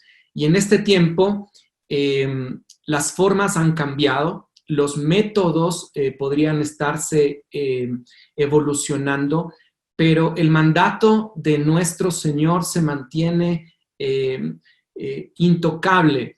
Y creo que la transformación que nosotros podemos entregar a nuestra población de manera general es algo que debemos depositar a través de la soberanía de nuestro Señor. Yo me voy a permitir compartir a través de la contextualización cómo podemos desarrollar, y no quisiera partir de una teología teológica, una tecnología teológica, digámoslo así, sino más bien quisiera partir de cómo la contextualización nos puede ayudar. Y quisiera compartir la pantalla para poder brindar las orientaciones dentro de lo que podemos descubrir en este tiempo. Si bien es cierto, estamos en un proceso bastante acelerado de contextualización donde las formas, los métodos han sido evolucionados dentro de la velocidad en la que nos estamos moviendo, la palabra del Señor siempre va a ser relevante al corazón para poder alcanzar. Y creo que es importante que nosotros podamos reconocer que la esencia del mensaje de Cristo Jesús en este tiempo de pandemia se ha acelerado versus lo que veníamos viviendo en el tiempo antes del COVID. Y la palabra del Señor siempre nos lleva a que nosotros podamos ser expertos en discernir estos tiempos. Y quisiera partir dentro de las premisas de las 4R, que de alguna forma nos van a llevar también a la contextualización de cómo nosotros, el liderazgo emergente, cómo las nuevas generaciones pueden estar visualizando de aquí al futuro y cómo esta década puede acelerar el proceso de transformación, sobre todo con el tema de la era digital. Y es importante que podamos partir de un repensar, de un reinventar, de un reorganizar y un redireccionar en la forma, en los métodos, en los sistemas, pero lo que sí no vamos a tocar y lo que siempre va a ser relevante es el contexto de la palabra de nuestro Señor, que puede transformar la vida y que puede también transformar la cultura. Nosotros podemos visualizar la vida de Daniel, que decide no contaminarse frente a una cultura babilónica que de alguna forma empieza a aportar en la construcción de un pensamiento que puede extender, pero de alguna forma la relevancia de la palabra en él hace que no pueda contaminar su esencia. Y creo que nosotros en este tiempo hemos podido cultivar la palabra intacta, pero creo que las formas de construir en estas 4R nos puede dar algún direccionamiento. Y mencionando con respecto al tema de partir de la palabra, es importante que nosotros en este tiempo debamos desaprender para poder aprender siempre en la palabra de nuestro Señor y desaprender las formas, desaprender los métodos, desaprender los sistemas para que podamos construir a través del fundamento de la palabra. Primera de Corintios 3:18 dice que nadie se engañe, si alguno de ustedes se cree sabio según las normas de esta época, hágase ignorante para así llegar a ser sabio. Y ya lo leía el pastor Miguel Ángel también. Creo que uno tiene que aprender a discernir los tiempos, como Primera de Crónicas 12:32 nos habla de los hijos de Isaacar, expertos en discernir tiempos con conocimiento de lo que Israel debía hacer. Sus jefes eran 200 y todos sus parientes estaban bajo las órdenes. Y en esta parte también tenemos que reconocer que hay ciclos en el tiempo, pensando en el cronos, no en el kairos de nuestro Dios, y esos ciclos también se pueden convertir en ciclos económicos que nos pueden ayudar a orientar ciertas pautas para nuestras vidas. Y a José le tocó vivir esto con respecto a la revelación dentro del sueño en Génesis 41, 29, 30. Aquí vienen 7 años de gran abundancia en la tierra de Egipto, y tras ellos surgirán 7 años de hambre, y toda la abundancia será olvidada en la tierra de Egipto, y el hambre consumirá la tierra. Entonces, contextualizando en este tiempo, creo que ha sido importante reconocer que ha habido ciclos en el tiempo, ciclos económicos, ciclos en las formas, ciclos en las maneras, pero lo que ha sido expansivo ha sido el mensaje de salvación de nuestro Señor. Creo que es importante también en esta parte contextualizar la diversificación. Dentro de lo que dice Eclesiastés 11:2, comparte lo que tienes entre 7 y aún entre 8, pues no sabes qué calamidad pueda venir sobre la tierra. También algo en la contextualización frente al desarrollo de la palabra.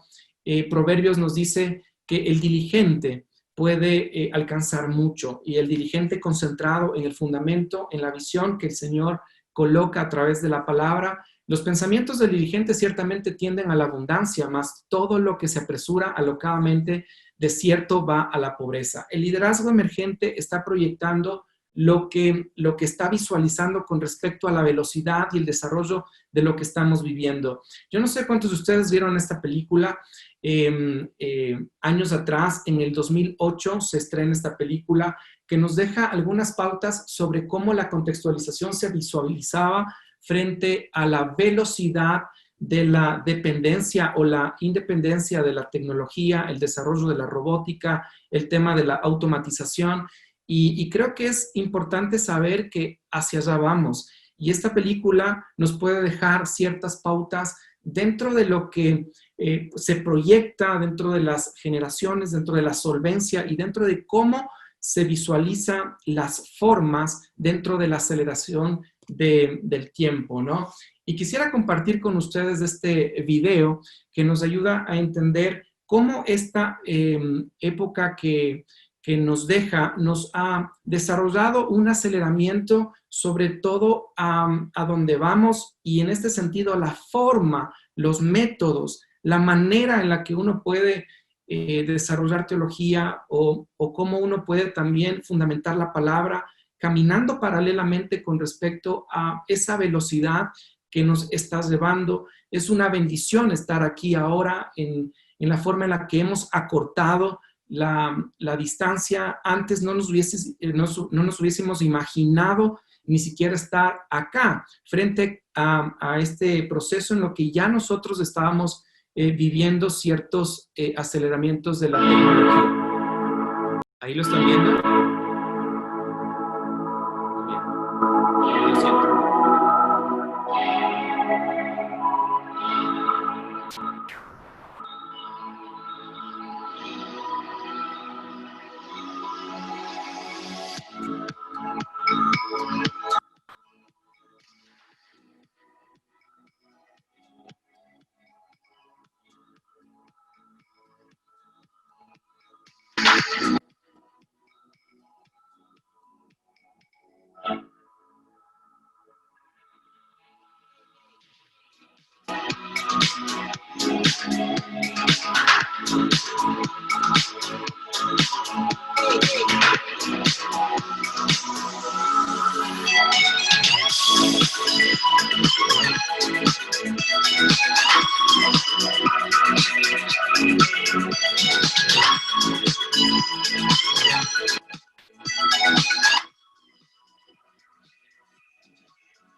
Es importante saber que debemos tener pautas para lo que se nos viene en el aceleramiento de la contextualización en los años que nos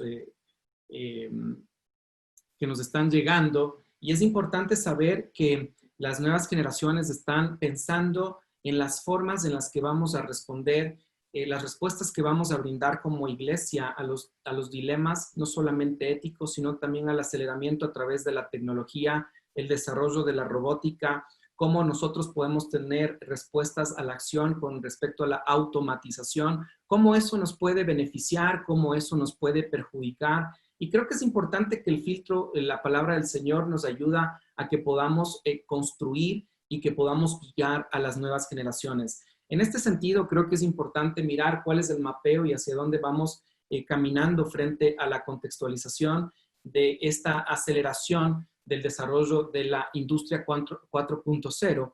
Y quisiera compartir una breve explicación de lo que tiene que ver con este desarrollo y cómo ha sido la evolución dentro de las diferentes industrias y cómo ha aportado al desarrollo humano y cómo también ha aportado a cada una de las generaciones. Y en este sentido, nosotros creo que debemos pensar la proyección que tenemos frente a este tema. La primera revolución industrial a finales del siglo XVIII trabajó básicamente en el manual de las personas, el trabajo manual por las personas, y ayudándose por animales se optimizaba el trabajo mediante el uso de motores de agua y de vapor. Esto fue uno de los motores principales en esta primera revolución industrial y de alguna forma también ayudaba al crecimiento. No sé si se está viendo la presentación en este momento. ¿Sí se está viendo? Ah, perfecto. Muy bien. La segunda revolución industrial también nos deja aquí un descubrimiento de la producción de la electricidad, de las líneas de montaje, conceptos de producción en masa para aumentar la productividad. Y esto también lo avisoraba esta segunda revolución hacia las generaciones con respecto al desarrollo de la producción en masa. En la tercera revolución industrial, a finales de la década de 1950, decide incorporar la tecnología electrónica, menos énfasis en la tecnología analógica y mecánica. Y de alguna forma hay ciertos rasgos característicos entre la tercera revolución industrial y esta cuarta revolución industrial a la que estamos nosotros aceleradamente caminando, en la que nosotros debemos también compartir ciertas bases fundamentadas en la palabra para las respuestas que van a salir a través del pensamiento crítico que se está generando en las nuevas generaciones. La cuarta revolución industrial, la interconectividad, la automatización, los datos en el tiempo real, la Big Data, robots autónomos y la computación en la nube. Es decir, nosotros como iglesia tenemos que reconocer que la iglesia es la novia de Cristo, que la iglesia tiene que ser trabajada. La iglesia tiene un organismo vivo que se reproduce y se transforma a través de la palabra de nuestro Señor. Pero es importante reconocer que las formas, los métodos, las maneras se pueden ajustar, y también de alguna forma esa organización que le podemos dar al organismo nos puede llevar a que podamos optimizar, que podamos ajustar también ciertas áreas en nuestras vidas. Y aquí también es importante reconocer las generaciones y los conceptos. A nosotros nos interesa cómo las nuevas generaciones se están levantando y cómo ellos aceleradamente están creciendo y cómo teológica y bíblicamente ellos están pensando en su contexto, pensando en el segmento, pero la palabra del Señor puede ser relevante en sus corazones sin importar cuál es la cultura o sin importar cuál es la generación. Hemos visto en la evolución del desarrollo histórico cómo la palabra puede ser intacta, puede transformar vidas, pero cómo las formas y las maneras pueden cambiar dentro del mapa de los conceptos genéricos de los diferentes ciclos que se han presentado a lo largo de la historia. Una de las frases que me llamó la atención, citando en uno de los entrenamientos que hemos podido tener en este tiempo, me llamó la atención esto: la generación que toma el agua no debe olvidar la generación que cavó el pozo. Y es importante saber que la generación que abrió el camino para que la palabra del Señor pueda llegar a América Latina, cómo hace cientos de años pudimos llegar a tener esa concepción, y cómo América Latina se convierte ahora en una fuerza misionera donde tiene que ir a reevangelizar de pronto al norte de nuestro continente, y cómo puede también ir a abrir el campo dentro de la evangelización en los diferentes continentes, europeo, asiático, africano. Entonces, uno tiene que honrar y agradecer a aquellas generaciones que esforzadamente pudieron, con las formas, con los métodos, con las maneras, abrir el campo para que la palabra del Señor pueda llegar con efectividad. Pero no podemos olvidar nosotros, de esta generación que estamos tomando del agua de ese pozo que cavó la generación que con mucha honra estamos valorando. Viene una generación que viene detrás, que ellos no solamente van a cavar pozos. No podemos subestimar a las generaciones que vienen detrás, porque ellos la pueden industrializar, este consumo del agua, como un ejemplo dentro de esta analogía. Y es importante reconocer que las generaciones emergentes nos pueden ayudar a que también podamos reconocer ciertas pautas en la palabra del Señor. Y creo que es importante que ahora nosotros podamos reformular en la reestructura, en la manera del pensamiento con respecto a lo que hacíamos presencialmente dentro del contexto del trabajo, la enseñanza, la predicación, y eso lo hacíamos presencialmente y teníamos un cierto alcance.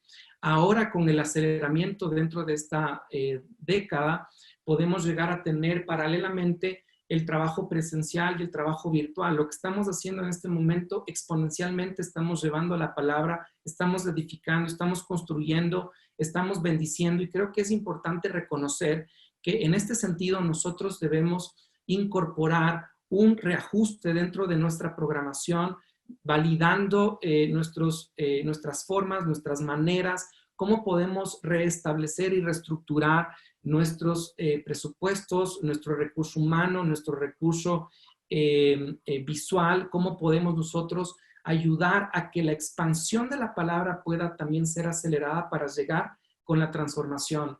Y cuando pensamos en este sentido de conectar la automatización, la optimización, cómo podemos también mirar la revolución 4.0 que estamos proyectándola, y cómo las generaciones que vienen van a dialogar con nosotros, donde debemos dar respuestas oportunas, bíblicas, teológicas, centradas en nuestro Maestro principal, Cristo Jesús. Marcos 6, 30, 44 Ustedes conocen el relato de la multiplicación de los panes y los peces, y en este extracto de este proceso podemos extraer ciertas pautas contextuales que la palabra del Señor nos desafía y que teológicamente también podríamos catapultar toda la enseñanza dentro del proceso de la optimización de recursos, de la automatización de sistemas, la simplificación de los caminos, cómo nos puede ayudar de la mano para que la expansión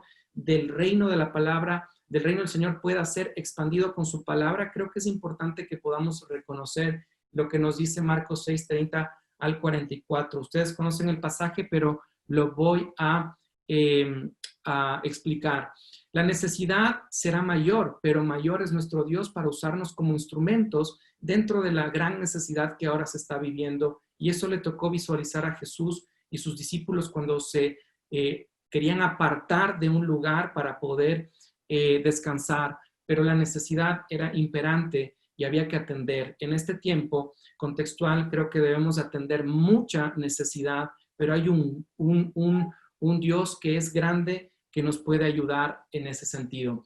Identificar el negativismo de los más cercanos. Los discípulos de alguna forma le dijeron al maestro, ¿por qué no les enviamos a que ellos puedan conseguir comida? ¿Por qué ya no los despachamos? Entonces, estamos en un tiempo contextual donde podemos encontrar frustración, negatividad, no dirección clara con respecto a los métodos, a las formas, pero creo que es importante la sabiduría que viene de lo alto, donde nos puede guiar a que podamos repensar lo que estamos haciendo. Por más que tengamos negatividad de los cercanos, creo que es importante el susurro del Espíritu Santo del Señor que nos puede ayudar en la orientación y a interpretar cuáles son los tiempos que estamos viviendo ahora como los hijos de Isaacar. También compartir el desafío de denles ustedes de comer. Eso es retos que a las generaciones nos ha tocado enfrentar. Hay desafíos grandes para transmitir la palabra del Señor, para que podamos nosotros simplificar ciertos procesos, que podamos optimizar los recursos que el Señor nos ha dado para que podamos ser eficientes y eficaces con lo que estamos haciendo. Y por eso Jesús les dijo, ¿no? Id y ved. Id y ved qué tienen. Entonces, en el Evangelio de Juan, nosotros podemos encontrar el relato en el que el joven que no se registra el nombre tenía los panes y los peces, y ese espíritu donde nosotros podemos ser desde el anonimato instrumentos de transformación y de expansión. Entonces, también en este relato Jesús les dice, vayan y vean qué tienen en sus manos, cuál es la forma en la que nosotros podemos generar desarrollo en la expansión dentro de esta revolución 4.0 que se nos viene.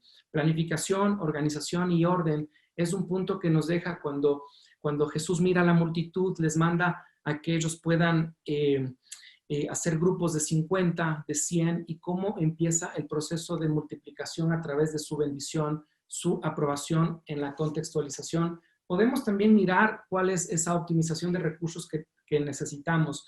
Creo que la iglesia, que tiene que ser relevante, es aquella que proclama el mensaje de salvación, de transformación, pero que también puede ser responsable con la optimización de los recursos que el Señor ha puesto. Los 12 cestos que sobraron fueron recogidos y recibidos. Y creo que es importante reconocer en esta parte lo que dice el Salmo 92, enséñanos a entender la brevedad de la vida para que crezcamos con sabiduría.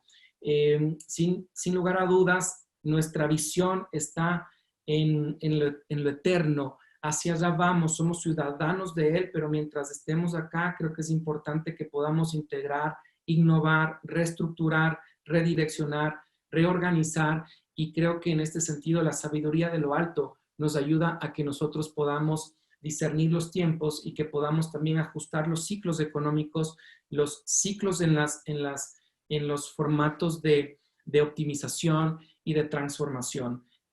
Las próximas generaciones tendrán que enfrentarse a dilemas que pueden ser complejos, pero que también creo que es importante, con la sabiduría del Espíritu Santo del Señor y su palabra, poder proyectar los desafíos que tenemos en adelante.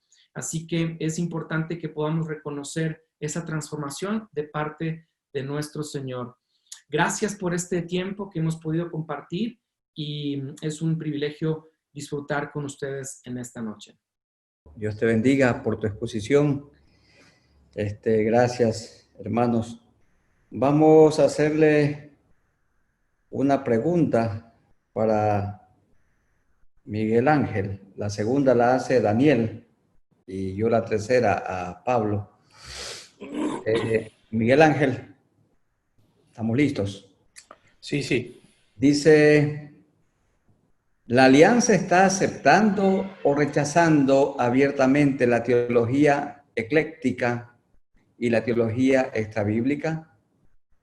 ¿Se está prestando atención a estas tendencias teológicas con el fin de enfrentar posibles conflictos con nuestras doctrinas?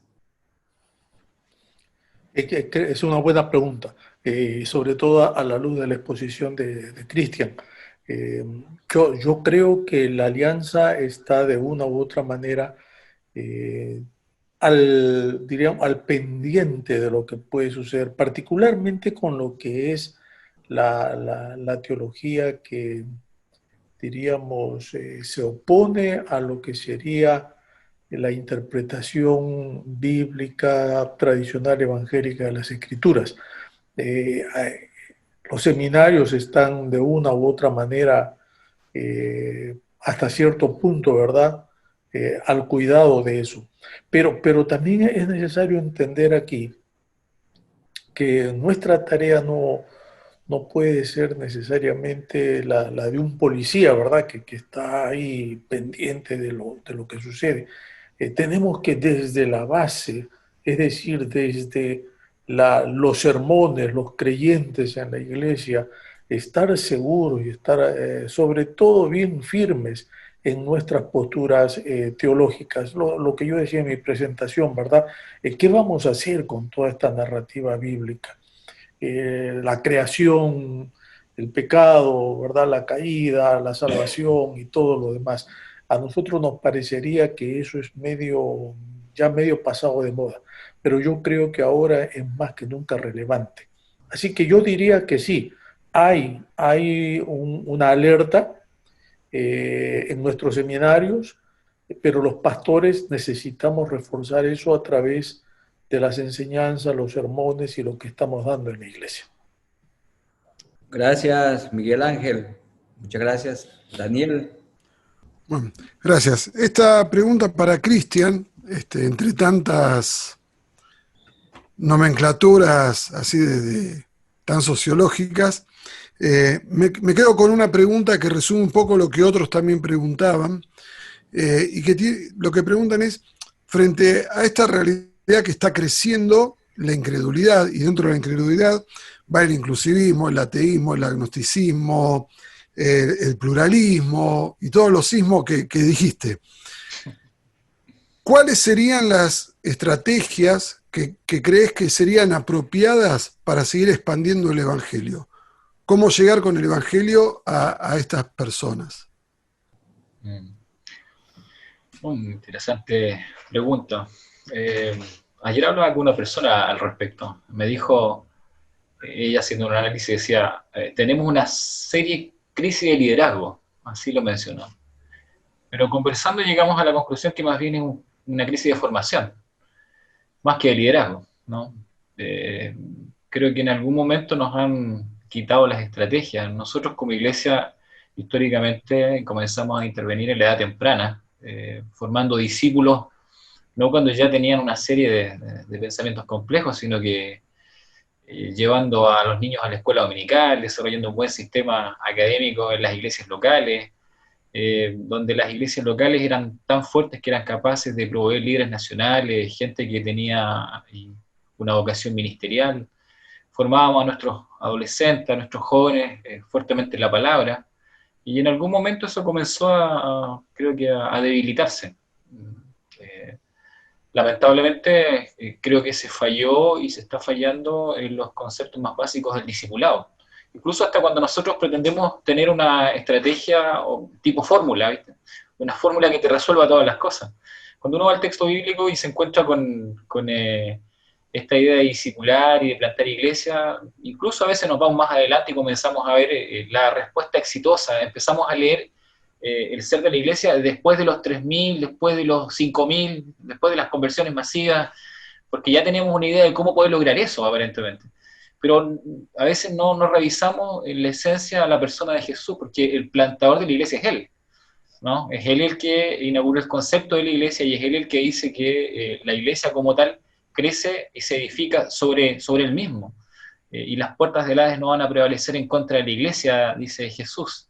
Es Él el que la inaugura, es Él el que define los parámetros, es Él el que llama, es Él el que elige, es Él el que reúne a los convocados por Dios, el que los prepara y el que los envía. Entonces, cuando llegamos a Hechos 1, tenemos una iglesia plantada ya. Hay poco más de 120 allí reunidos que fueron formados por Jesús.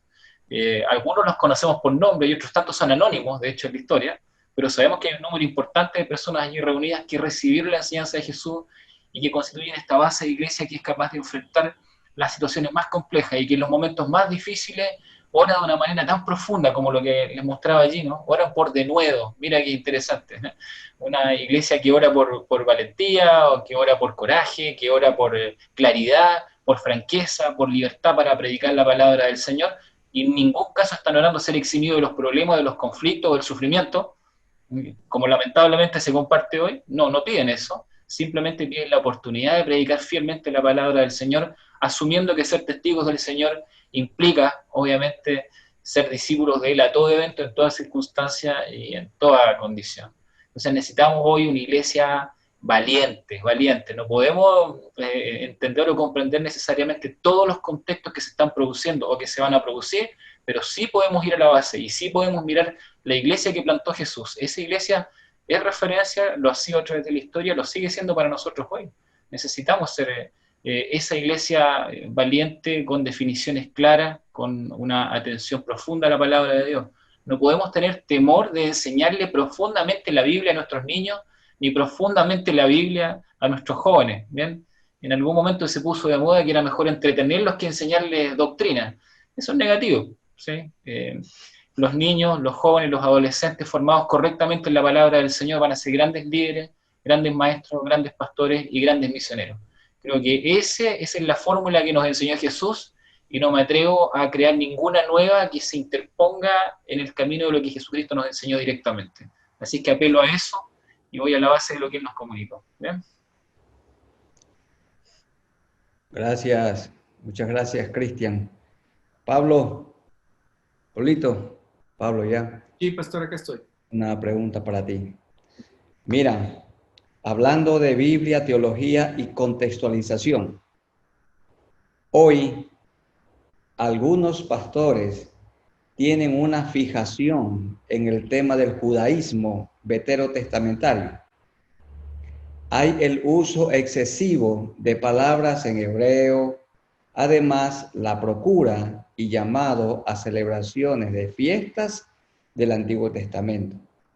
Se nota que quieren amalgamar el Evangelio con lo mencionado. Hay una evidente tendencia a pensar que algo más falta al sacrificio de Jesucristo.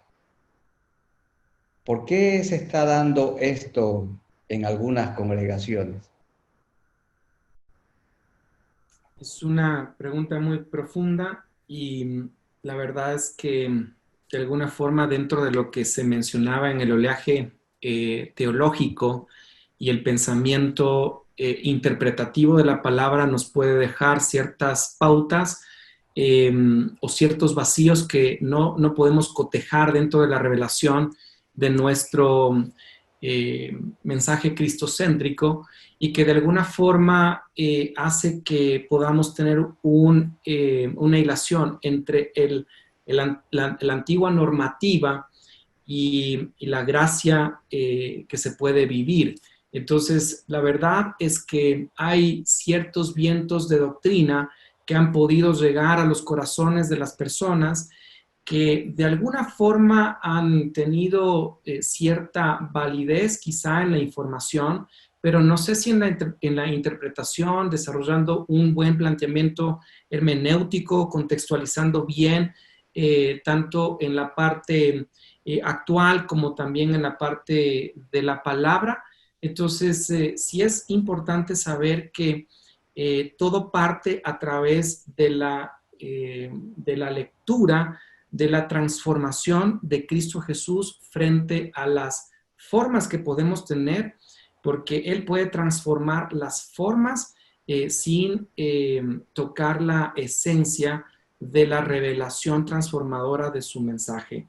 Entonces, no solamente con respecto a la fuerza del judaísmo, podríamos encontrar un sinnúmero de olaje. Ahora tenemos un menú de alternativas frente a ideologías, filosofías, porque de alguna forma se trata de integrar, pues estamos en una época donde el conocimiento integra mucho, la interpretación es parte también importante, y de pronto el desconocimiento contextual, bíblico, exegético, hermenéutico, nos puede desviar mucho de la esencia. Entonces, acá en el Ecuador, en Quito, se ve tomó un cierto tiempo, cierta influencia en esta parte del judaísmo, pero un poco se ha refrenado también porque creo que el volver a la palabra y el reformular el mensaje cristocéntrico nos deja mucho más claro dentro de la revelación del Espíritu Santo.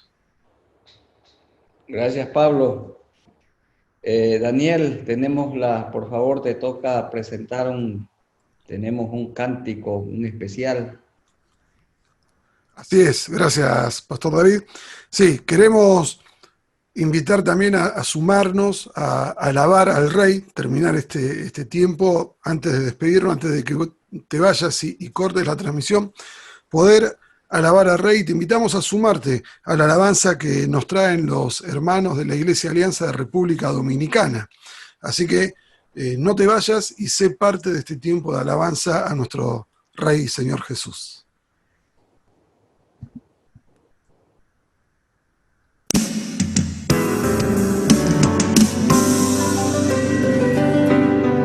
Cristo solo es nuestro anuncio, nuestra prédica será. Siempre a Cristo ensalzaremos, Cristo solo se verá.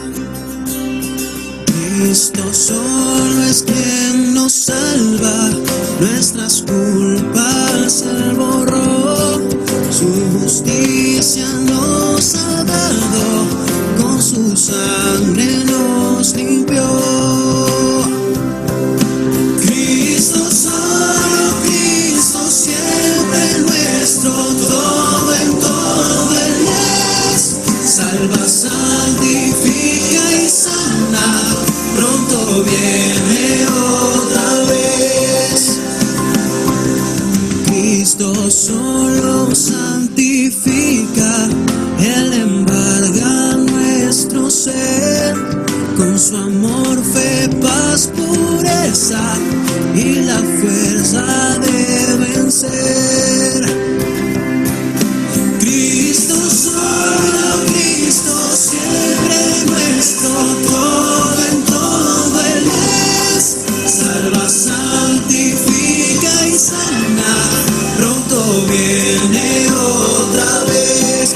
Cristo solo, Cristo siempre nuestro, todo en todo Él es, salva, santifica y sana, pronto viene otra vez, pronto viene otra vez.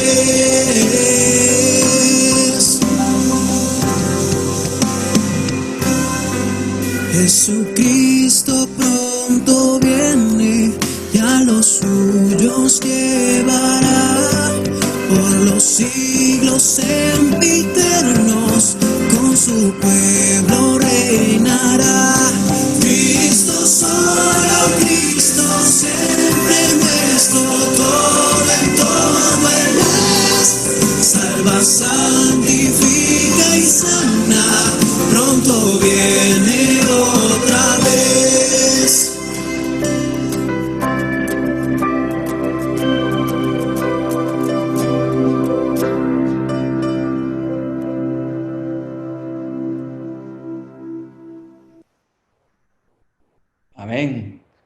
Ahí está el himno contextualizado, el himno Cristo Solo de la Alianza, escrito por el doctor Simpson. Hermanos, muchas gracias a los expositores, a Miguel Ángel, a Cristian y a Pablo. De todo corazón, muchas gracias. Ha sido tan edificante. Gracias. Y les queremos recordar que Dios mediante el día jueves a las 6 de la tarde tendremos el próximo webinar de esta semana, esta actualización ministerial. Muchas gracias, Daniel, por el acompañamiento, Alex, todos los miembros de ECLA, pastores y ministros aquí presentes, muchas gracias. Y los que están también detrás de todo esto con la tecnología, que el Señor les bendiga. Vamos a tener la oración final y el hermano presidente de la Iglesia Alianza República Dominicana, el pastor Ernesto Rosa. Ernesto, ya hermanos, en la contextualización ya sabemos lo que él estaba orando. Entonces, que el Señor los bendiga. Un abrazo para todos ustedes. Buenas noches y nos vemos Dios mediante el día jueves